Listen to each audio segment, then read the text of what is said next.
Hi, well, today I get to welcome back Julie Thumma. Julie, you're the coordinator for the Early Care and Education Council for Butler County, right? Correct. Well, thanks for coming back. Thank you. How are you doing? I'm doing very well. We love those kids, don't we? We do.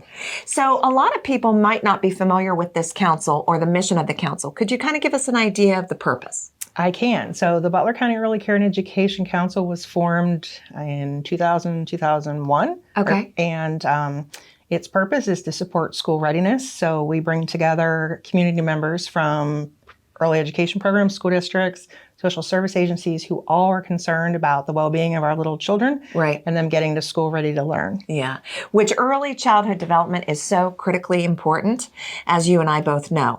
Now, this is coordinated through the Life Steps, right? Yes. But with the support of Butler County Human Services, yes, the United Way, and all of our members. And that's what I was just going to say, the members. Right. We have about 40 very active organizations, and then probably another 125 professionals throughout the county that receive our communications to get resources and support for the families they serve. Wonderful. And if you're hearing about this council and this is something that you would like to become a member of, they could contact you to learn more. Absolutely. All right. So we were talking, and I think it's important that we emphasize this, getting kids ready for school, especially today in the culture that we live in. There's been a lot of factors like the pandemic and technology. What have you seen?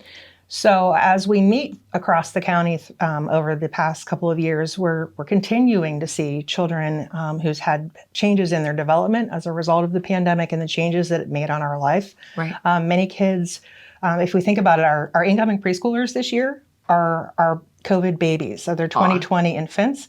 So a lot of those children had very little opportunity for socialization, going out to parks and playgrounds, getting together with family, play dates. Those things were all fairly prohibited while they were first to two, especially, which is a very important period of time. So we are seeing some concerns and delays in language and some other areas of development, motor. Yeah.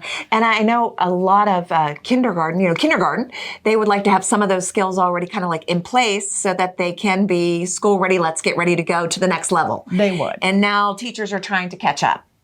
Right. Right. Yeah. A lot of families, when they enroll their children in kindergarten, aren't familiar that Pennsylvania has early learning standards from birth through high school. So there are actually things that they hope that kids come to kindergarten already prepared to know. Not that they have to, but it's helpful to help them succeed in kindergarten. Absolutely. So let's talk about a fun event that you guys sponsor every year. Yes. You're doing something a little bit different this year, and it's it's like the Week of the Young Child. It's a celebration. It's a celebration of the Week of the Young Child. This year, you're having it at the Clearview Mall, and it's Spring into School Readiness? It is. Okay, so what's happening? On Saturday, April 27th, that's part of what's new, is it's a Saturday, because we've found that weekdays are very hard for families to get out, so we moved to a Saturday at the mall, and it's from 10:30 a.m. to 2 p.m., and we have so far about 17 organizations planning to do fun learning activities with the kids and families, with the goal that they'll go home with materials that help them better understand how that activity supports learning and development that matters for kindergarten readiness. Perfect. And then we have 3 shows planned. One, all families will receive a copy of a book called Kitty Cat, Are You Going to School?, which could be preschool or school. And then we're going to have that read to all the children. And then there's a music program that's by a therapy agency, Create and Connect Therapy, where they're going to help kids kind of think about their feelings and use music to hear how maybe mad sounds or feeling happy sounds. And we have the Early Learning Resource Center doing a kids' spring yoga for them. And then at 1:30, we've booked Mad Science of Pittsburgh to come and do a Sounds of Science program. Wow. So it's a jam-packed time for families and kids. Is there a charge to this? Do people need to register? No, they don't. They need to show up. It's free.